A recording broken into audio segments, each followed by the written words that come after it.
Now a chance to check out tonight's starting lineups.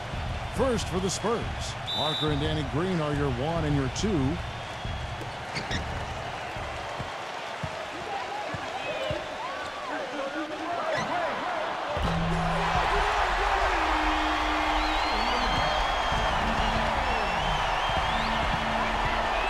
in the middle, out of Brazil, taken with the 28th pick back in 2008, the 6'11" pivot man, Thiago Splitter. Then there's Kawhi Leonard, and it's Duncan in at the 4. And then for the Miami Heat, Chalmers and D-Wade are the guards. And playing at the 5, the always versatile 6'11" star big man, able to score inside and out, Chris Bosh. And it's LeBron James, and it's Haslam in at the 4 slot. Well, what a series it was in the finals a year ago. Such great basketball, two teams that like to play up-tempo. And I'll tell you, the Spurs had Miami. They had the series in the bag. They were one play away from wrapping it up in Game 6, but the miracle comeback from the Heat that led to the Game 7 victory and another title for the Miami Heat. And now, just over a minute played here in the first. Earlier, Doris Burke spoke with head coach Eric Spoelstra. And what'd you find out, Doris? With the amount of titles and rings the Spurs have racked up in their careers, coach admitted it could be a little intimidating playing against them. He said Duncan is an instant Hall of Fame guy, and that can scare teams. We have to be fearless and play just like they are any other team, any other extremely talented team. Easier said than done, guys. And thanks for that story, Doris. Well, this is how you completely rattle an opponent's rhythm. Yeah, you know, such terrific on-the-ball defense to trigger the transition opportunity. And it wasn't just the tough D, it was the exclamation point they put on the fast break with the slam. Here's Parker after the Heat pick up 2. 6 to shoot, and there's the call on James. That's his first foul. That was interesting because the games themselves weren't particularly close through the first half of the series, but things started to get really tight when they left San Antonio after Game 5. How about that, Kevin? You talk about things tightening up. We had a game for the ages in Game 6. 28.6 seconds to go. The Spurs +5. Miami needed a miracle, and they found it in the form of timely three-point shooting and got some help from the San Antonio Spurs missing some free throws. The Game 6 was about as intense an NBA game as you'll ever see. Oh, it was off the chart. Absolutely fantastic. 4-on-3 break. The dish to Parker. And stolen by LeBron. Here's Chalmers. Drops in the breakaway layup. And they're nearly perfect from the floor early on. 4 of their first 5 shots they've drained. Spurs trail by 6. Here's Parker. Stolen by Chalmers. In transition, here comes Miami. Wade with the ball. The offensive rebound. And Haslam kicks to Chalmers. Out to Wade. Good ball movement here by the Heat. LeBron left side.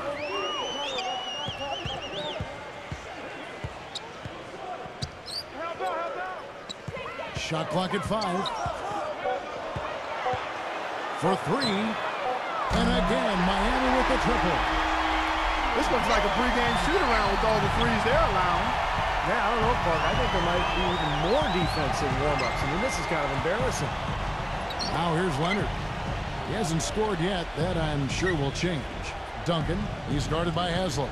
And it's Duncan penetrating, uses the glass to finish the layup. Well, he recognized the advantage size-wise, and he went right at the defender. That's how you do it. You know what I love about Tim Duncan is that early in his career, he was so dominant on the block at both ends of the floor. And as his career has gone on and he's taken on a little bit lesser role with the Spurs, it's never bothered him. He's just accepted whatever role Greg Popovich asked of him. And now he's still a very effective player, but the Spurs have become more of a perimeter-type team, and that's just fine with him. Green with the rebound. Well, you got to love the effort, but probably an ill-advised decision in the end to go for that alley-oop. Yep, that sequence went from pretty to ugly in a hurry.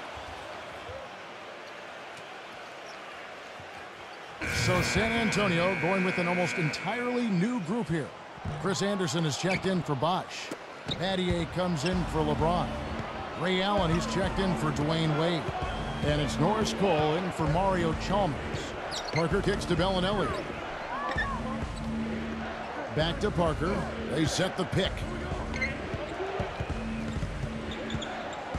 Baseline try, and he nails the jumper. Parker's got his second bucket of the game to go.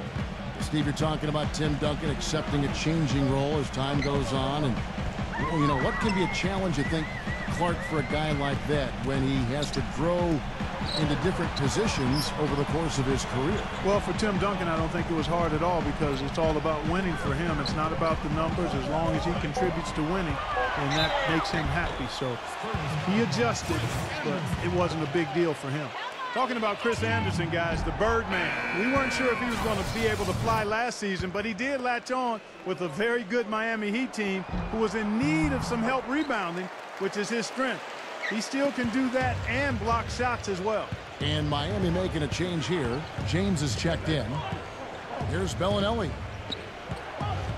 Ginobili with a screen on Allen. Parker with it. Now defended by Cole. Parker inside. And that one's good. Parker's got 6.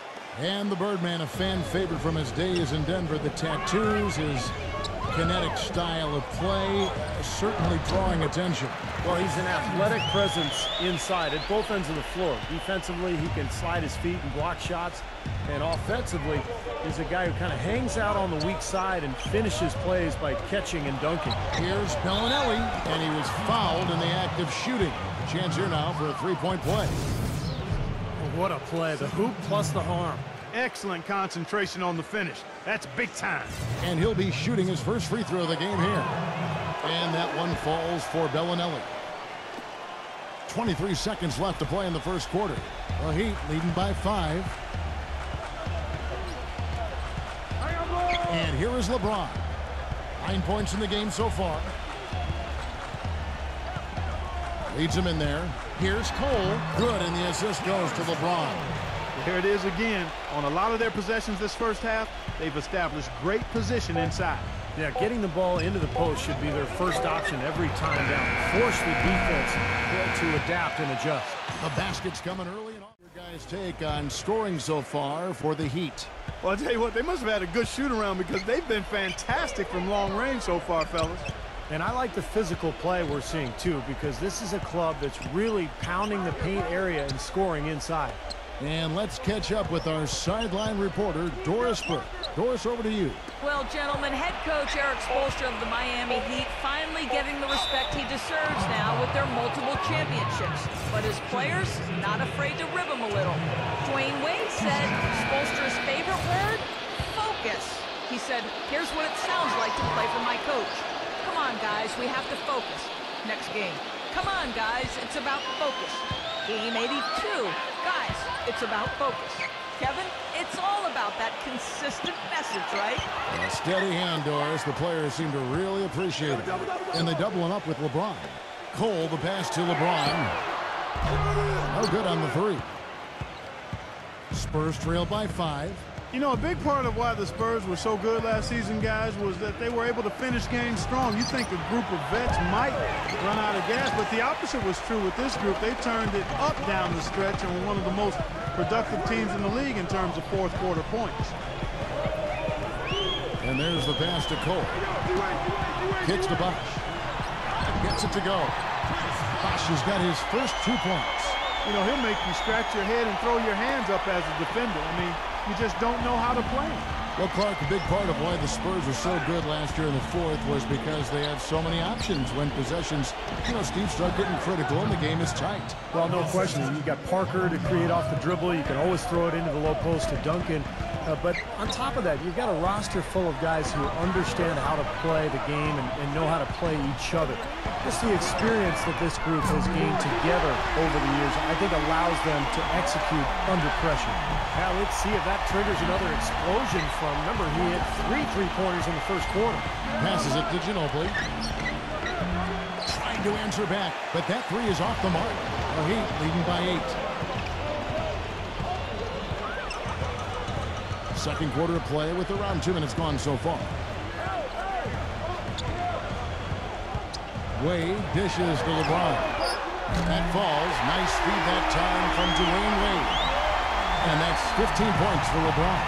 And as he has gained more experience in the league. And the Spurs with some changes.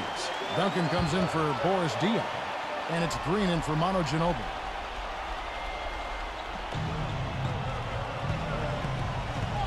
Duncan against Haslam. Duncan kicks to Parker. He feeds it to Splitter. Shot clock at 6. Backing him down is Duncan. And Wade sends it back.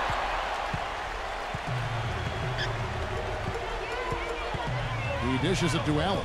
Some nice ball movement here by the Heat. Bosh can't hit, and Wade still a player who thrives on getting in the lane, Clark, and for his career, under 30% from long range. Yeah, you know, his jump shot is more of a mid-range weapon, quite honestly. He loves the bank shot, loves the floaters, and is always looking to get somebody in the air with that pump fake. And usually, more times than not, guys bite, and he gets free throws. He gets to the line, you're right. The D got there too late, and he'll go to the line. One quality of his that really stands out is his skill as a screen setter in the pick and roll. Actually, he's good on both ends of that play, but I really like putting him in that situation. And Steve, you know, being a good finisher in the pick and roll requires timing and athleticism, and he's got both. The Heat have magnificent talent, but even coming off an NBA title, they had never put their name into the conversation of the great team until last spring when they went on that amazing 27-game winning streak. And for the Heat, they were staring right at the 72 Lakers win record, and I'm sure everyone remembers, but ultimately they would fall, Steve, to the Bulls after 27 consecutive wins. Yeah, that streak to me was one of the great feats in NBA history. Winning 27 games in a row in the regular season, so difficult, but it showed you what the Heat were made of. They really were battling every night, and I thought that put them on a great run heading into the playoffs. Parker with it. Wade picks him up. Leonard against Chalmers. Stolen by Chalmers. That falls. Nice speed that time from Dwayne Wade. Chalmers has got his second best of the game. Spurs trail by 12. And let's now go to the sideline. We'll catch up here with Doris Burke. Doris? Guys, last year, Dwayne Wade set a career high for field goal percentage at over 52%. D. Wade said, quote, "Back when I had the team, I was the top player. I had to shoot shots I wasn't comfortable with. I made some, I missed a lot. I have a different role on this team. I don't have the ball all the time, so I need to take shots that come and understand which shots are my shots." Kevin, you gotta love the dedication to efficiency for the team's sake. That's why he's a champion, Doris. Thanks. And the Spurs making a change here. Parker kicks to Green. Into Tim Duncan. Haslam on him. And Duncan gets it to go in. That was a nice finish to an excellent possession. The Heat leading by